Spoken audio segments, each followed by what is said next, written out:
I'm very proud to bring this motion forward as my very first motion in this House.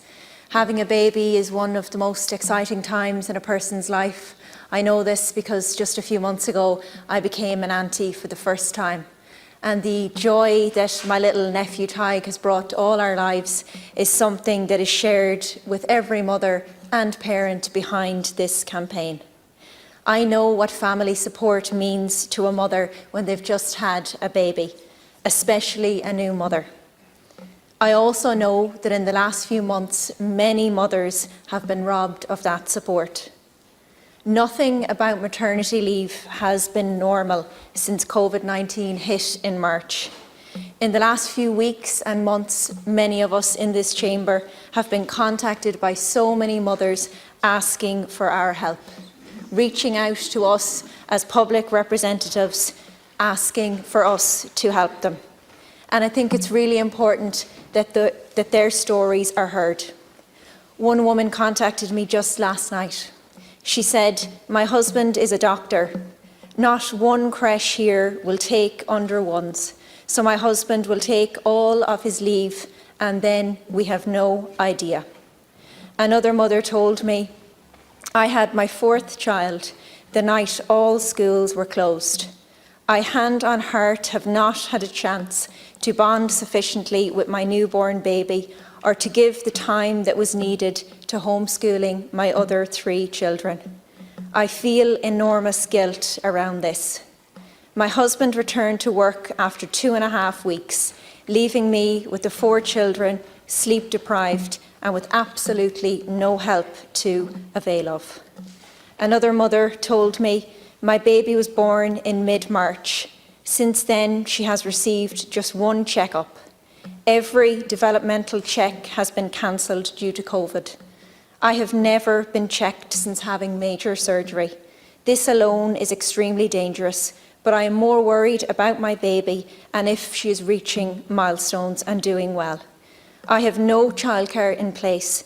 Nowhere I contact is taking new babies. Come September, I don't know how I will be able to return to work.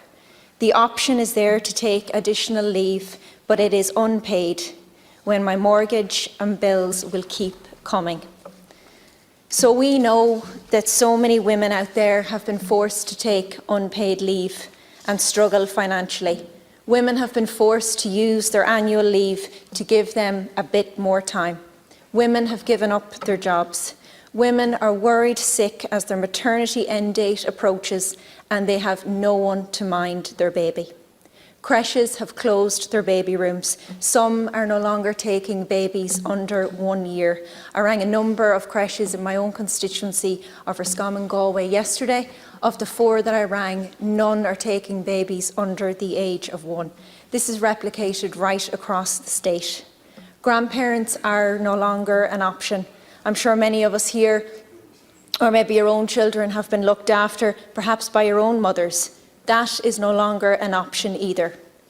And going on yesterday's press conference, following on from the Cabinet meeting, your answer, the government's response to all of these women and to all of these mothers seems to be to bring forward something that is utterly irrelevant to the issue before us. Your response to the mothers who have asked for your help is to re-announce a commitment around parents' leave and to dress it up as a solution. This is an insult to these mothers and to their families. And I have to say I'm genuinely baffled at the response from government that was announced yesterday. And I do sincerely ask how announcing the possibility as part of Budget 2021 that bringing forward 3 weeks additional parents' leave has any impact or in any way helps any mother right now, a mother whose maternity leave ends next week and they have nowhere to look after their 6-month-old child. I don't see how anything has been recognised as regards what these mothers are facing in relation to what was announced yesterday. And as Minister O'Gorman said yesterday, this is the government's response to the Sinn Féin motion, but this is also your response to every single mother that has had a baby in these last few months, to every single mother that's had a baby and had maternity leave in the midst of a global pandemic. So I want to commend the Extend Maternity Leave campaign group, who with newborn babies at home somehow managed to create, to build and to drive a national campaign on something so important. They deserve huge credit. This day last week, the Taoiseach told the Dáil that he would do right on this issue. What you're proposing in your amendment to this motion is not the right thing, and I would ask that you reconsider your position. Thanks, Deputy.